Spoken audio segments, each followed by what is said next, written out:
mesdames et messieurs, nous voici au début d'une toute nouvelle émission qui s'appelle Retour à l'essentiel. Hein. C'est pas merveilleux? Alors vous serez en compagnie de notre ami l'alchimiste et plus que ça, Michael Zayat, bien connu, mais pas tant que ça. Puis bon, votre ancienne fée des bois revenue dans la région, Annie Schneider. Alors on est content de commencer. Oui, avec notre histoire. Quelles sont nos origines? Alors, il y aura plusieurs émissions. On va approfondir vers l'essentiel, l'une après l'autre. Mais en premier, Michael et moi, on se connaît depuis 35 ans, depuis le début. Hein? Oui, que je suis arrivée dans ce beau pays. Oui, quand tu es ici avec la belle Danielle Laberge aussi. Oui, Danielle. Vraiment un centre à Nord, c'était le centre. Oui, l'armoire aux herbes. Et aussi, quand même, chez M. Languirand, Mater Materia, avec la mère de tes enfants qui est une de nos amies. Il habitait la région ici, il avait un centre, le centre Languirand, c'était super. Qui était une porte ouverte à plein de connaissances vers l'essentiel. Hein? On n'y coupe pas, on y revient toujours. On retourne à l'essentiel. Mais comme disait Daniel Laberge, pour bien connaître une plante, mais aussi un être humain, il faut partir de la graine à la graine. Hein? Alors, je pense bien te connaître, mais pas tant que ça. Et vous encore moins, donc aujourd'hui, raconte-nous un peu d'où tu viens exactement, de quel pays, je ne le sais pas exactement. Michael Zayat. De fait, c'est une question qu'on me pose souvent, puis j'essaie de me définir d'où je viens. Je suis né au Caire, vraiment au centre-ville du Caire. Quand je montais à la terrasse en haut, je regardais au loin, je voyais les pyramides. C'était fascinant de voir les pyramides qui étaient là, et parce qu'il n'y avait pas tant d'immeubles, et on pouvait les voir encore. Wow. Je suis né en 1945, juste après la guerre, et ça a été vraiment une place pour moi. Ma mère m'a appelé Michael, c'est-à-dire le nom d'archange. Mon grand frère qui était déjà là, qui a 2 ans, il est né en 1943, et Gabriel, puis un autre frère, Raphaël, ma mère. Ah oui, incroyable. Oui, elle était très attachée aux anges, puis nous disait que oui, on a toujours deux anges gardiens, un qu'on n'aperçoit pas et l'autre visible, ma mère. Tu vois, c'est vraiment une rencontre incroyable. Mais quand j'étais à l'école, j'étais chez les frères des écoles chrétiennes. Ils m'ont admis à 4 ans parce que je connaissais déjà les prières en français. Ils ont dit, bon, écoute, on ne peut pas attendre longtemps. Ils m'ont rentré déjà en première année à 4 ans. Il n'y avait pas d'école primaire. Alors pour nous, c'était une immersion directe. Oui. Et ton lien avec la nature date de quand? Moi, j'aimais beaucoup faire l'école buissonnière. Alors, j'écoutais le professeur, mais je regardais plus dehors. J'avais envie de jouer dans la cour. Puis, j'essayais de me cacher en arrière de l'arbre jusqu'à tout le monde. La cloche sonnait, tout le monde rentrait. Puis, bon, il faisait la présence. Puis là, quand j'entendais mon nom, Zayat, c'est le dernier nom. Donc j'avais le temps de rêvasser. De rentrer tranquillement comme ça. Mais j'adorais les fleurs, j'adorais les plantes, j'adorais les odeurs des plantes et puis des fleurs. Il y avait des orangers, mais on a plein d'arbres. Il y avait un avocatier aussi. Quand ça fleurit, au printemps, renouveau l'oranger, c'est inoubliable. Hein. Mais je préférais aller goûter aux plantes comme goûter. Ça. Oui. Tu étais un être sensuel dès ta naissance. Mais souvent, on me disait, qu'est-ce que tu fais? Tu es toujours dehors. Là. Mais l'école buissonnière, c'est l'école des buissons. Donc, j'aimais beaucoup être à l'extérieur. Puis les leçons, je n'avais pas besoin de trop apprendre pour... J'avais beaucoup de facilité. Mais le temps que tout le monde ait récité sa leçon, moi je l'avais apprise parce qu'avec un nom qui commence par le Z, j'avais le temps d'apprendre c'est un bon truc ça. Et, Que signifie ton nom d'ailleurs? On l'a souvent entendu, mais les téléspectateurs ne le savent pas forcément. Zaytoun, la nappe, c'est plein d'olives et puis de feuilles d'olivier. L'olive, en arabe, c'est zaytoun. Et l'huile, c'est zayt. Zayat, c'est celui qui va extraire l'huile. Oh, ben. Oui. Donc, c'est vraiment un nom prédestiné. C'est comme si monsieur boulanger se mettait à faire du pain. Ou Schneider, qui se met coudre, hein, oui. Mais je suis nulle là-dedans, je vous préviens. Ma fille, par contre, est douée. Ah, bravo. Alors, pour moi, c'était une découverte aussi des olives. Il y avait des oliviers autour de chez nous. Puis je trouvais que, oui, c'est un arbre de paix, mais c'est aussi un arbre qui nous nourrit. Et ça fait pas longtemps que j'ai appris que les feuilles d'olivier sont des antiviraux remarquables. Incroyable. Oui. Alors, quand on taille l'arbre, j'en ai un qui est ici chez moi parce que j'aime beaucoup. J'en ai trouvé un à Montréal qui était au marché Jean Talon. Les Italiens qui avaient ça, puis je l'ai acheté, un olivier qui, quand même, l'été, je il prospère, on le voit bien, il va bien. Oui, il a au moins une vingtaine d'années, il grandit. Mais quand on le taille, les feuilles sont vraiment comme médicinales. Et je me dis, quand ils font des tailles partout, on ne sait pas, ils ne savent pas. Ça, alors ils jettent les feuilles. On le sait, en phytothérapie quand même, ça fait une vingtaine d'années. Les peuples là-bas, ils ne sont pas encore même là-bas, c'est vrai, c'est comme... Alors je me dis, il faut leur renseigner, puis c'est ça, de savoir que plein de choses qui poussent autour de nous, comme l'ortie, bon, on voit ça, on essaye de ne pas trop s'y frotter, parce que qui s'y frotte s'y pique. Mais, on prend des antihistaminiques contre les allergies. Alors mais c'est ça, exactement. Puis c'est incroyable. Ici, bon, on va mettre des herbicides pour empêcher le pissenlit de sortir. C'est quoi ça? C'est simplement toutes ces connaissances qui sont perdues. Et il faut vraiment revenir à l'essentiel, voir qu'est-ce qu'on faisait avec ça. J'ai une amie, dès qu'elle a vu des orties, « Ah, t'en as ici, est-ce que je peux venir t'en chercher des orties? » Ah oui. Parce qu'elle fait la soupe aux orties. C'est plein de choses qu'on a perdues et il faut aujourd'hui, pour moi, comme éducateur, parce que j'étais à l'école, mais je me suis dit, non, l'école, il faut qu'elle soit au service de l'élève, au service de l'éducation. Et l'éducation, ce n'est pas seulement de l'instruction. Oui, c'est de l'élévation, hein, c'est comme l'être parent, c'est élever nos enfants et nos élèves, ceux qui viennent à nous.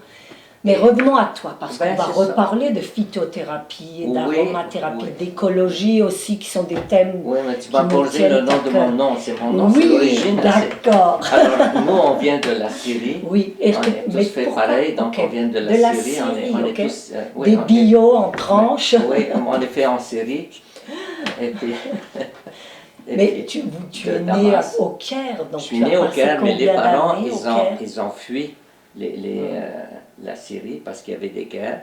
Déjà à l'époque. Oui, à l'époque. Et puis toute la région d'Alep aussi, qu'aujourd'hui je trouve ça vraiment, je n'ai pas de mots pour décrire cette horreur de détruire des anciennes villes comme ça, qui sont toutes belles, toutes historique, millénaire. Oui, le chemin de Damas, Saint Paul avait pris le chemin de Damas, la ville, la capitale, une des capitales les plus anciennes, la ville de Damas, que j'ai eu la chance quand même de visiter la Syrie. Avant la destruction.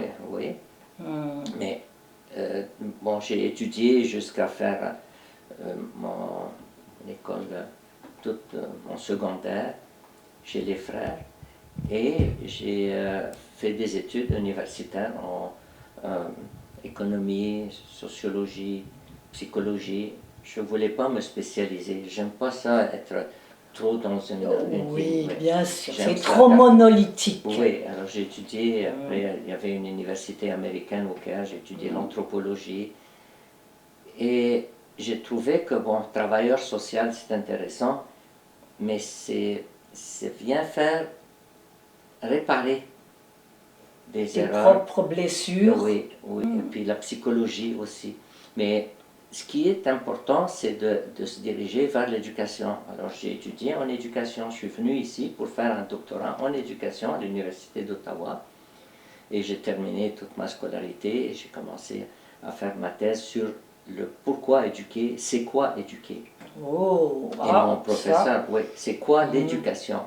Et la définition de l'éducation que je trouvais universelle, et c'est mon professeur qui était là-bas, un lituanien, qui était magnifique. Il a été gravement malade. Les médecins lui ont donné 2-3 semaines à vivre.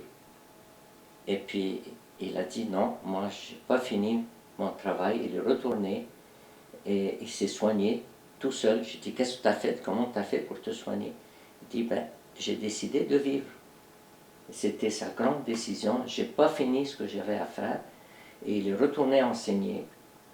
Docteur Ramunas, et puis beaucoup le connaissent aussi, parce que à l'université d'Ottawa, il est très connu. Bon, il est décédé pendant que moi je rédigeais ma thèse. Et j'ai décidé d'arrêter la thèse. Je n'ai pas besoin d'avoir un papier. Donc j'ai une maîtrise en éducation, puis j'ai terminé ma scolarité de doctorat en éducation. Je me suis spécialisé dans d'autres choses après. Mais la définition d'éducation qu'il a donnée, c'est l'interaction de l'homme avec son environnement. Et c'est un processus de vie. Et puis il ne disait pas seulement de la naissance à la mort, il disait from womb to tomb. Oh, c'est beau. From womb du to sein à la tombe. Hein? Oui, du sein maternel jusqu'à la tombe. L'éducation, c'est un processus de vie. Comment interagir d'une façon positive avec son environnement. Oui. Et j'ai rencontré un monsieur qui a construit une pyramide ici à Montréal, un gars qui a écrit beaucoup sur les pyramides, et son livre, Le secret des pharaons, et le message des pharaons va rejoindre cette idée-là, tout construire sans rien détruire, mais transformer les choses. C'est vrai que c'est merveilleux, j'ignorais ça, que tu t'étais rendu jusqu'à la thèse que tu as sabotée parce que tu trouvais ça futile. Ben, le gars est décédé, alors ils m'ont proposé de continuer à faire mon doctorat pour avoir le diplôme, mais je dis à quoi ça va me servir le diplôme pour enseigner à l'université? C'était pas mon but d'enseigner à l'université. On m'a invité plusieurs fois à aller enseigner. Je suis allé enseigner à l'université, j'ai même fait des cours là.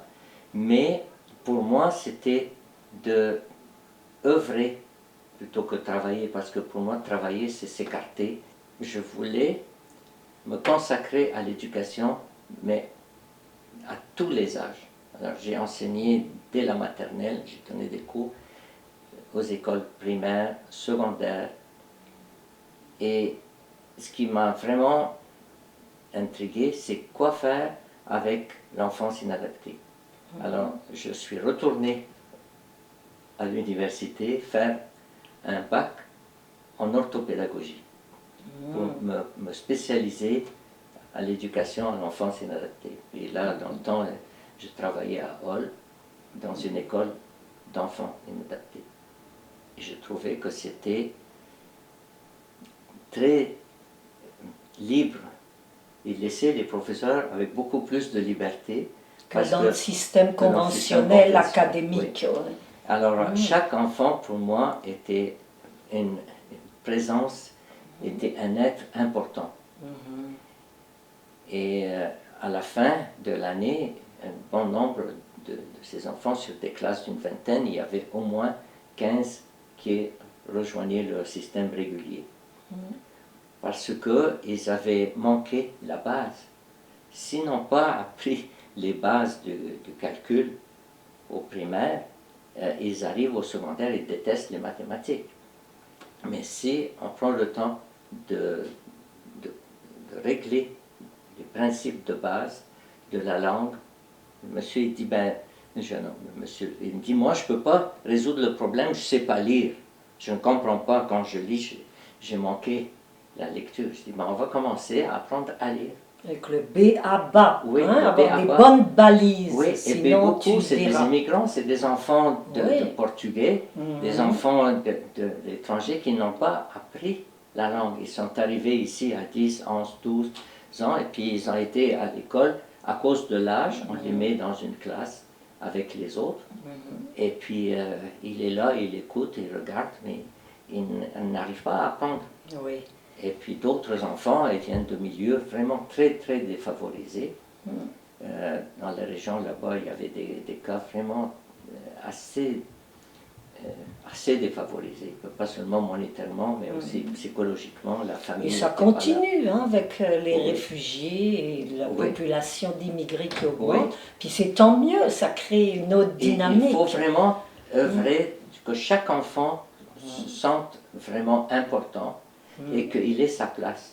Oui. Et puis moi, Tu as appliqué ça j'ai dans ta appliqué. propre vie aussi. Oui, Hein? Tu as exactement. 2 beaux garçons, Oui, ils sont oui, très j'ai différents. eu vraiment cet honneur de pouvoir accompagner leur maman, Catherine, à avoir ces 2 enfants. Et à Puis les j'étais là à la élever, naissance hein? aussi, puis j'ai Oui. étudié, j'ai fait un cours en accompagnement à la naissance pour accompagner, parce que j'applique le principe que l'éducation commence dans Le sein de la le sein de la mère. mère. Et puis avec le papa qui accompagne la femme tout le temps, de Oui. la grossesse à la naissance. De la conception. Hein? Oui. Mais c'est très important que tout cet amour soit ressenti par la maman, puis de vraiment sentir qu'elle est accompagnée et que l'enfant retrouve son harmonie. Vraiment enseigner tout. Tout ce vraiment, qu'on sait, on tout ce peut qu'on juste sait. enseigner ce qu'on sait. Oui, Hein? oui, et de continuer à apprendre. Oui. C'est ça, je trouve, qui est Apprendre, intéressant. oui. Oui, à recevoir. Apprendre et à donner, Et que à ça donner. circule Oui. la vie. Hein? Ouais, c'est super, merci. Et puis, tu étais venu aussi donner une formation ici au Jardin Ben de oui, Vie. j'en ai T'étais- donné plusieurs. Oui, et oui. parle-moi de toi. Toi, qu'est-ce Ah que tu ben, es né en Je suis Europe. née un jour dans T'es un née- petit village fleuri d'Alsace, au pied d'une montagne, des Vosges du Nord, où il y a un parc régional qui fait 150 km². C'est une forêt provinciale où tout le monde a le droit de se promener Wow. sans barrière. Oui, alors tu es né dans le Haut-Rhin ou le Bas-Rhin ou le Bas-Rhin? Parce que Mon je sais que parrain, quand il tu était en Lorraine, justement. Mais en fait, le Bas-Rhin est au nord Est du au nord, Rhin. oui. Enfin, tout est compliqué là-bas. Hein. On le sait, Oui, dans oui, la c'est vieille ça. Europe, hein, Oui. où beaucoup de choses sont hiérarchisées. Parce que moi, j'ai vu déjà des médailles, et de l'argent, des pièces de monnaie qui Oui. parlaient de la République de Strasbourg. Un Donc, jour, oui, à Strasbourg, justement, c'était une petite ville où l'Alsace était autonome, c'était une république en soi, Oui. un peu comme à Athènes, Oui. il y a 2000 ans. Parce que vous parlez Mais, allemand, hein, c'est une... Ben, en fait, on parle le dialecte alsacien, Oui. qui est un mélange de promenades. Il y a même des noms yiddish et arabes, Ah, du oui. français et de l'allemand. Mais on a été allemand pendant 7 siècles en Alsace. 7 hein. siècles? 7 siècles depuis le Jésus-Christ. Wow. Donc ça a laissé des traces forcément dans notre langue, qui est l'alsacien. Wenn ich Elsässisch rede, versteht mich niemand, nur die Elsässer und die vom Norden halt, gell? Donc c'est complètement une langue, ça sonne allemand, mais Ça ce sonne n'est allemand, pas c'est de pas- l'allemand. ouais, d'accord. L'allemand, on l'apprend seulement chez les protestants, du moins dans ma génération, les protestants, puisque c'est basé sur la doctrine luthérienne, qui est le premier moine défroqué qui a traduit la Bible du latin en En allemand. allemand, ok. Et moi, j'étais éduquée tu sais ça, en luthérienne, Oui, oui. de Luther, alors que mon père était un catholique, mais anarchiste, agnostique. Ben, ma maman était plus croyante, mais sans l'être ostensiblement. Mais Ok. je suis heureuse d'avoir eu une éducation en allemand Donc il déjà. a protesté, ton Puis père ensuite, aussi. ah, alors. bah, c'était un protestant. protestant tout terrain, tout Oui. azimut, il remettait tout en question. Oui. C'était un homme libre, un homme des bois, un cueilleur, pêcheur, Oui. Ah, oui. comme nous l'étions tous pendant des millénaires. Hein. Oui. Il a fait 56 métiers, 56 misères, mais à un moment donné, il a jeté la serviette d'assureur Il a dit, moi je veux vivre avec ce que la nature me donne. Oui, donc tu te tiens de lui, Oui, c'est vraiment lui qui m'a fait apprécier la forêt. Il me dit, ma petite fille, je te le dis, la nature ne te décevra jamais. Les hommes, c'est moins sûr, hein. Quand même, je les aime, les hommes, mais... Oui, absolument, hein, on a le droit de changer d'amour. Il y en a plein d'amour partout, il faut juste c'est l'amour. S'ouvrir, ou si ça ne fait plus, ben, on s'en va, on continue notre chemin, puis on ne cesse jamais d'aimer ce qu'on a aimé. Hein? Moi non plus, j'ai pas de rancune. Tu as fait des études quand même au Québec. J'ai fait des études d'abord classiques jusqu'au lycée, donc, mais malheureusement à 17 ans, enfin dans un destin conventionnel, j'ai fugué. J'ai dit, je ne supporte plus cette routine de village où tout le monde s'habille pareil, fait les mêmes choses au même moment, ferme les volets dès que le soleil tombe, puis se juge, se surveille, et ne parle que d'argent, se bourre de nourriture, puis oublie de penser. J'étais vraiment surpris quand j'ai visité le Nord, comment le soir, il n'y a rien dans la rue, il n'y a personne, il n'y a pas de bar ouvert. C'est dangereux la nuit, tous les monstres se réveillent, puis la forêt encore plus. Mais c'est encore personne ne se promène dans la forêt. Je vous dirais que c'est pareil au Québec ici. Hein. Depuis 20 ans, je me promène, 35 ans, pardon, j'avais 20 ans, 25 quand je suis arrivée. Mais les gens ont peur d'aller dans la forêt, les femmes encore plus, et seules, c'est rarissime qu'on rencontre des femmes seules, alors que, comme disait mon papa, en ville c'est beaucoup plus dangereux que dans la forêt, les vraies bêtes sauvages sont dans la cité, hein. Et encore, hein, tu te promènes un parc La Fontaine à 2h du matin, avec un grand manteau et un chapeau noir, en chantant des chants germaniques. Personne ne va t'attaquer. Hein. Je l'ai fait pendant 5 ans. Oui, donc j'ai étudié et j'ai fugué. Donc ils m'ont demandé d'avoir une moyenne de 12 dans toutes les matières. Mais comme j'avais un 1% en mathématiques, qui était une des matières décisives pour passer, faire son bac, donc j'ai fait la première partie que j'ai réussi en lettres et en langue. J'ai pas réussi à passer la deuxième, donc ils m'ont expulsé de l'école. Et là, je me suis retrouvée chez un médecin éclectique, musicien. Sa femme était psychanalyste.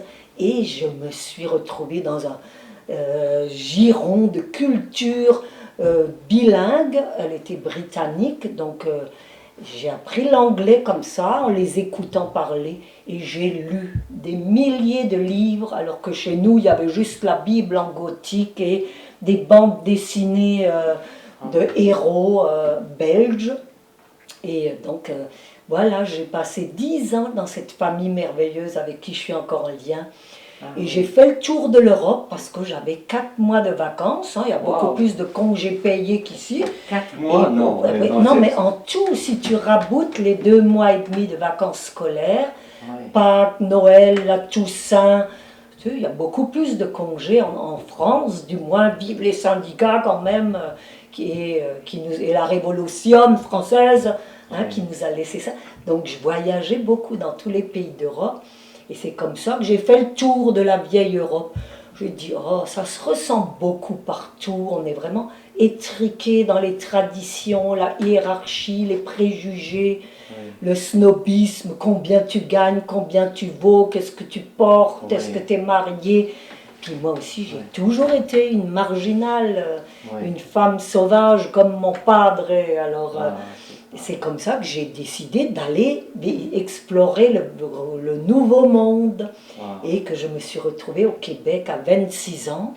Et le premier soir, j'ai rencontré mon apiculteur qui ressemblait à un homme sauvage, coup de foudre. Hein, et on ne sait plus.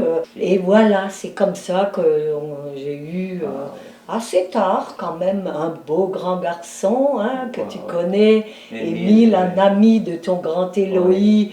Et un grand acteur aussi, j'ai beaucoup aimé son jeu dans le film, c'était vraiment... De Forcier, oui, c'est un comédien. C'était le rêve de mon père d'ailleurs, d'être un comédien. Embrasse-moi. Comme tu m'aimes. Bah, on embrasse comme on aime. C'est presque un fait, n'est-ce pas? Oui, c'était très beau. Décrivez cette période-là, justement. Des années 45, quand tu es né, et aussi son grand-père qui était un vannier, un héros de guerre, qui lui aussi est devenu un décrocheur antimilitariste et yogi, un des premiers accompagnateurs de Sivananda, l'ashram à Valmorin. C'était carrément son bras droit de ce Sivananda-là, donc de l'ouverture vers d'autres cultures qui a suivi les années 60, la Révolution tranquille. Toute la période hippie aussi. Bien sûr. Et que j'ai passé de longues années à explorer la nature autour, et ensuite d'étudier. Effectivement, j'ai étudié 10 ans l'herboristerie, la phytothérapie. D'abord le côté académique, anatomie, physiologie, pathologie, diététique, aromathérapie et vitaminothérapie. Et ensuite avec Daniel Laberge, l'herboristerie plus incarnée dans la terre, et aussi le microcosme et le macrocosme dans la spiritualité à tendance anthropologique, anthroposophique aussi. Et que je me suis mise à écrire 1, 2, 3, 4 et maintenant 5 livres dont je vous reparlerai. On vous en reparlera. Est-ce que tu l'as sorti le dernier? Non, je le peaufine là alors. Il va sortir à Noël si Dieu le veut, et nous aussi, et mon éditeur. Alors je vous en reparlerai parce que c'est long une vie, mais on vous a donné un petit aperçu. Biographie, de fait, oui, c'est vrai, mon autofiction sans trop de mais moi, friction. j'ai beaucoup aimé depuis les débuts, les premiers livres que tu as écrits, puis celui-là qui est superbe, ces fleurs qui nous soignent. On va en reparler dans le volet phytothérapie et d'aromathérapie. Merci pour ce bel échange et de nous montrer d'autres facettes de ta personne. Ta sagesse. Et puis de le partager. Moi, je trouve que c'est une chance vraiment que la télé nous offre de pouvoir. On remercie la télé communautaire de Waterloo de nous donner ce privilège, et toute notre belle région de Bromissisquoi, Haute-Yamaska. De partager ces connaissances-là.